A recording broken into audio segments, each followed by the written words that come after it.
I'm going to highlight the main way I play Yu-Gi-Oh right now, which is by myself. This is an FTK deck that takes about 20 minutes to play through, which is great because I wouldn't want to put anyone else through that in real life, and also I have nobody to play with. But I just wanted to walk through how interesting and fun this is because it's basically a game of solitaire or a single player board game that you might get. And it revolves around hand ripping with PSY-Framelord Omega.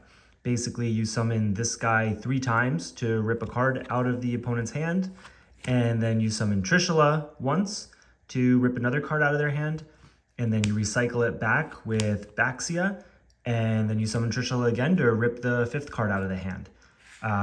The deck also runs on TG Hyper Librarian, where every time you synchro summon, you draw a card. It's very common that you synchro summon 14 or 15 monsters from your extra deck, and you also end the game with 4 or 5 cards left in your deck, and the success rate is pretty good. Maybe 70 or 80% of the time that you actually pull the whole FTK off. This is basically the decks that existed when this was legal, but it's just been updated a little bit to be more consistent. So you only have your 1 normal summon, but you get a second one by Gem Knight Seraphinite, which lets you summon a second one. And then you use Elder Entity Norden just to recycle everything in your graveyard to do more summons. You also have a lot of draw power with the Formula Synchron and Stardust Charge Warrior, and then ability to convert some of those cards in your hand into extra synchro summons by Tatsunoko and by Ancient Fairy Dragon, letting you special summon. Then the last card in the extra deck is Excel Synchron, which can dump a Jet Synchron for later summons. All right, so now onto the deck and the way that it basically works. So there's a lot of starters in here. And there's a couple things that just can end your run. And the first, you just need to have multiple monsters on the field to continuing to combo. So Speedroid Terratop is definitely one of the best cards to open. It's only live on the first turn of the game because when you have no monsters, you can special summon this card. And when you do, you get to add this one to your hand, which lets you modulate the levels. Pretty much here, you just want to get Hyper Librarian online as fast as possible because otherwise you're going to run out of steam really quickly.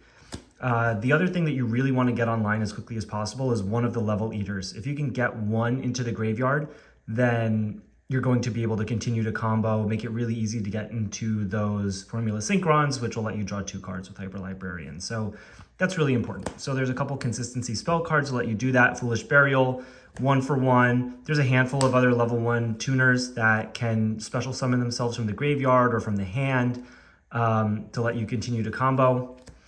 There's also 3 copies of Itelli. This can special summon a psychic from your deck or your hand. So we have a level 3 tuner, a level 1 tuner who can revive itself from the graveyard, as well as a level 3 non-tuner. These are really relevant to combo into turning 5s into 8s. This is really the other core of the deck, Synchro Fusionist. When you Synchro Summon, you get to add a Fusion card from your deck to your hand. So 1 of 3 copies of Brilliant Fusion. This is the main card that gets that Gem Knight Seraphinite online. You can only activate 1 of them, so then the other ones are pretty dead, but it's just too important to not play 3 of. The 1 copy of Gem Knight Lapis, if you draw this, that also can completely shut you down. So there is a way to stack it on top of the deck. But you definitely want to get this as early as possible too, because then you've kind of unlocked the bottleneck in your deck. I am running 2 lights here. Technically, that Psychic guy is a light as well, so that does come up. I'm running 3. I could technically cut this down and maybe put in a second Gem Knight, but it's fine. If you send this one, you can add this one to your hand. If this one gets sent, it special summons on the field, so this just gives more flexibility. Now, this card wasn't released when this deck was legal, but I just think it just fits so well in and it does add consistency. Magician Souls lets you send some of those extra spells and traps that you have to the graveyard to draw other cards. This could also let you stack the Gem Knight back into your hand, so I really like this from a consistency standpoint. Now, the other extenders, 2 copies of Instant Fusion and 2 copies of Refusion. Drawing Instant Fusion a little too early, it's just not as good. That's why I put it at 2, and it's pretty searchable. 3 copies of Reasoning. Typically what I'll do is I will just think about what would be the worst number to call, and I will call that since I'm just playing by myself. Usually it's 3 or 1.